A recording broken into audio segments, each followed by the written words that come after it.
The key smoothly turned in the lock, emitting a satisfying click. However, the ambience that awaited me within our recently constructed home was far from pleasant. Positioned defiantly in the center of our living room was Derek, my husband of 3 years. His arms were folded and a smirk danced on his lips. "This house is mine, Evelyn. I'm gonna live here with my parents." "If you don't like it, you can leave," he declared, his voice devoid of the warmth I once knew. Frozen for a moment, I grappled with his words. "What are you talking about, Derek?" My voice barely rose above a whisper, stark contrast to the turmoil within me. Derek thrust a business card into my hand, a divorce attorney.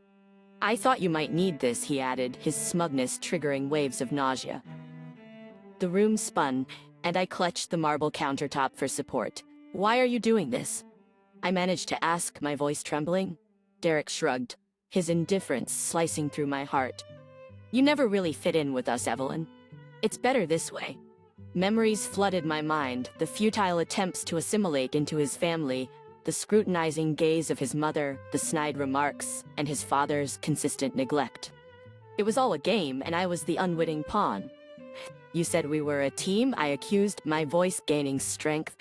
Derek laughed, a hollow sound reverberating off the walls.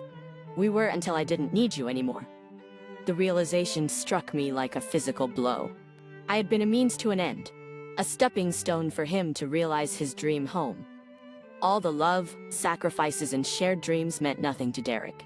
Rage swelled inside me, a fire consuming the hurt and shock. "You won't get away with this," I vowed, my eyes locked on his. Derek's smirk faltered, a flicker of doubt crossing his face. "What can you possibly do, Evelyn?" He sneered. "You'll see," I replied, my voice steady now. "Karma has a way of coming back around." Turning away, I walked out of the house, the crumpled divorce attorney's card clenched in my fist.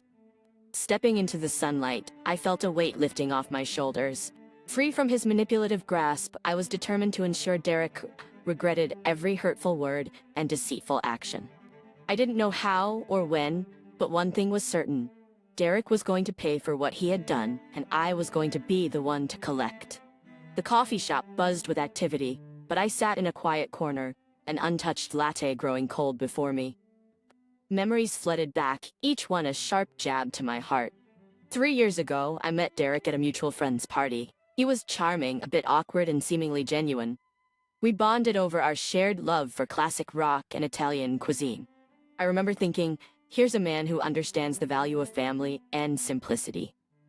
However, as our relationship progressed, so did the unveiling of Derek's true colors. Living together brought the real Derek into light. The man who would leave his dirty laundry scattered across our bedroom for days, shrugging off basic hygiene with alarming nonchalance. "Evelyn, why make such a fuss?" "It's just clothes," he would say, brushing off my concerns. His habits grated on me, but it was his dismissive attitude that hurt the most. He never valued my comfort, always prioritizing his convenience over our harmony. Every time I tried to address it, he would deflect, saying, "My mom never complained about doing these things for me." Visits to Derek's parents' house were a revelation. His father, a mirror image of Derek, displayed a similar disregard for others, casually intruding into spaces without a second thought. "What's the big deal?" He'd chuckle when I expressed my discomfort. His mother, seemingly gentle, always rushed to clean up after the men, reinforcing their behavior in that household. Derek's habits weren't flaws, they were norms. Despite all this, I clung to the hope that love would smooth out these rough edges. As time passed, my hope transformed into disillusionment. The man I had fallen in love with turned out to be a facade, and beneath it was someone who cared for nothing but his own desires. The stark contrast between the Derek I knew and the one I lived with was jarring. I felt deceived, trapped in a relationship that was more convenient for him than a true partnership. "You're always making a big deal out of nothing, Evelyn," Derek would say during our arguments, his words laced with disdain. And now, his ultimate betrayal, the house meant to be our dream, our future, was just another chess piece in his selfish game. A fire ignited within me, fueled by every belittling comment and dismissive gesture. Derek had revealed his true colors, and it was time for me to show mine. He thought he could discard me like one of his dirty shirts, but I wasn't going to be tossed aside so easily. I was gonna fight back, not just for myself, but for every moment I spent believing in a lie. I stood up, leaving the cold latte behind. It was time to plot my next move, to turn the tables on Derek. He may have believed he had won, but the game had only just begun. Standing outside the small but cozy space that now housed my nail salon, the sign above the door proudly displayed Evelyn's Elegance. This name symbolized more than just a business.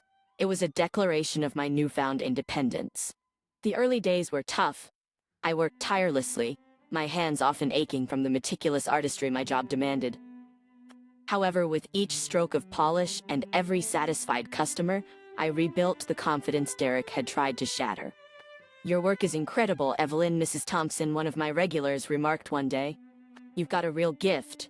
Her words were a balm to my weary soul.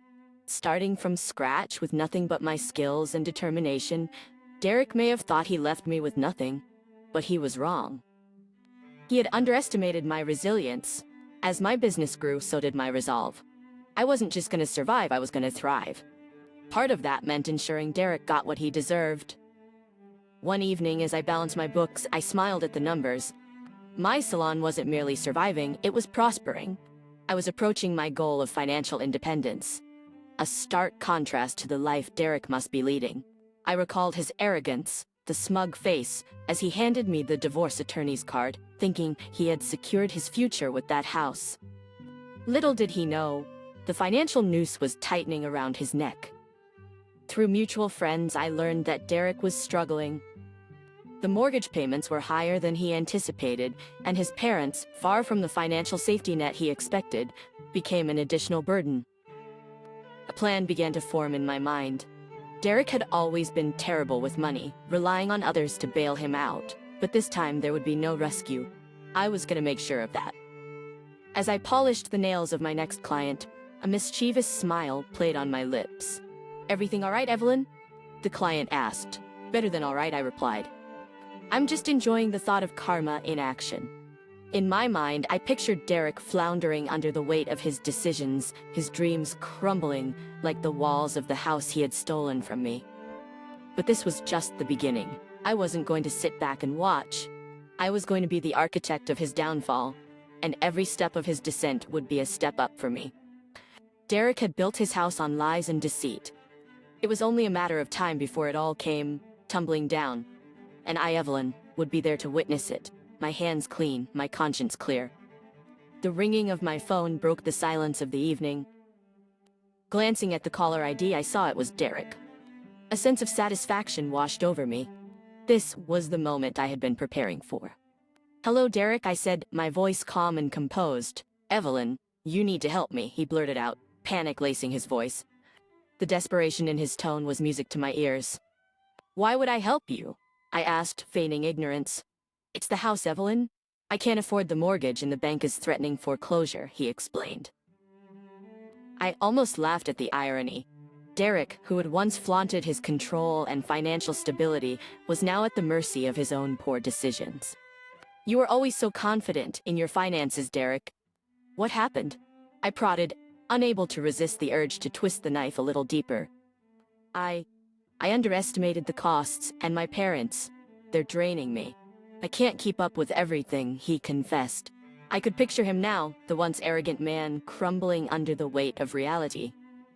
"That sounds like a tough situation," I replied, my voice tripping with feigned sympathy. "Derek, please. You were always the one who managed our finances better. I need you. I need your help." His plea was pathetic, and it filled me with a sense of power. This was the man who had thought he could discard me like yesterday's news. Now he was begging for my help. "Derek, you made your choice. You chose that house over our marriage. You chose your comfort over our partnership. Why should I bail you out?" There was a pause on the line, and I could almost hear the cogs turning in his head, trying to come up with a convincing argument. "I'll do anything, Evelyn. Please, I'm begging you," he pleaded. The word begging resonated in the air, sweet vindication for all the hurt and betrayal he had caused me. "I'm sorry, Derek. You're on your own this time." "Maybe it's time you learn to clean up your own mess," I said, a smirk forming on my lips. I hung up the phone before he could respond, a wave of exhilaration rushing through me.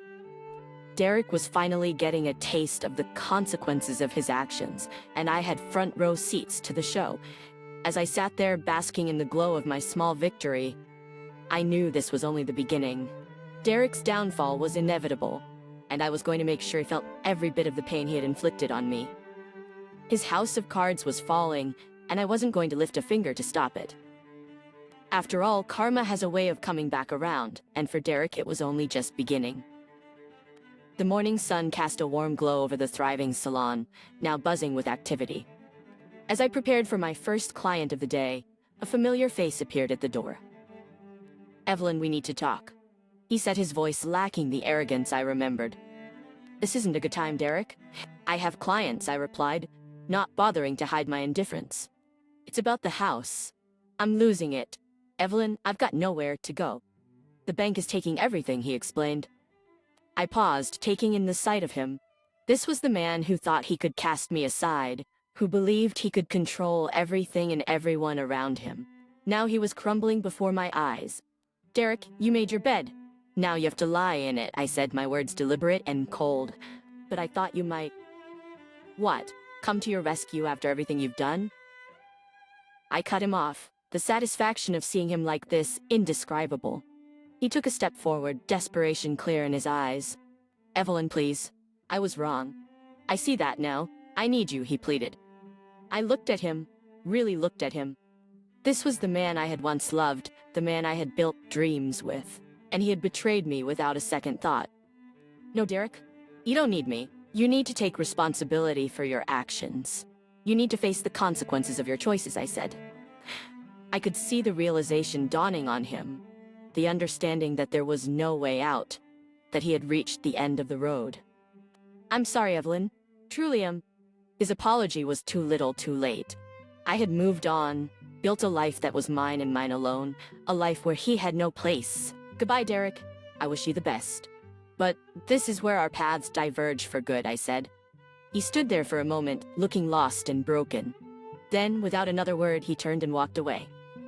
As the door closed behind him, I felt a weight lift off my shoulders. I had faced my past, and I had come out stronger.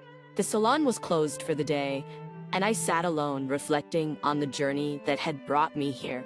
The walls, once bare, were now adorned with accolades and tokens of appreciation from clients, a testament to my hard work and resilience. A knock on the door interrupted my thoughts. I hesitated, then stood to answer it. To my surprise, it was Mrs. Gardner, Derek's mother.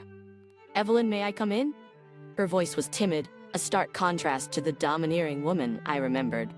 I nodded, curiosity piqued. "Of course, Mrs. Gardner. What brings you here?" She took a seat, her hands wringing in her lap. I wanted to apologize, Evelyn, for everything. Her words took me aback. This was the woman who had sided with Derek, who had berated me for not conforming to their way of life. "Why now?" I asked, my voice steady despite the emotions swirling inside me. She sighed, a look of defeat in her eyes. "Since you left, everything has fallen apart. Derek lost the house, and we're struggling to make ends meet. I see now how wrong we were, how we treated you." There was a part of me that wanted to relish in her misery, to savor the taste of vindication. But looking at her, a broken woman, I realized that my victory lay not in their downfall, but in my own rise. "Mrs. Gardner, I've moved on, gone from that part of my life. What happened with Derek was unfortunate, but it led me to where I am today," I said. She nodded, tears brimming in her eyes. "I just wanted you to know that I'm sorry, truly sorry. You didn't deserve any of it." She offered me a small smile. "Thank you for saying that. I hope things get better for you and your family." As she left, I felt a sense of closure wash over me. The chapter of my life that included Derek and his family was officially closed. I turned to gaze at my salon, my sanctuary.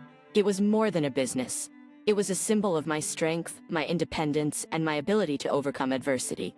I had not only survived Derek's betrayal, I had thrived. And in doing so, I had learned the most valuable lesson of all, that the best revenge is living well.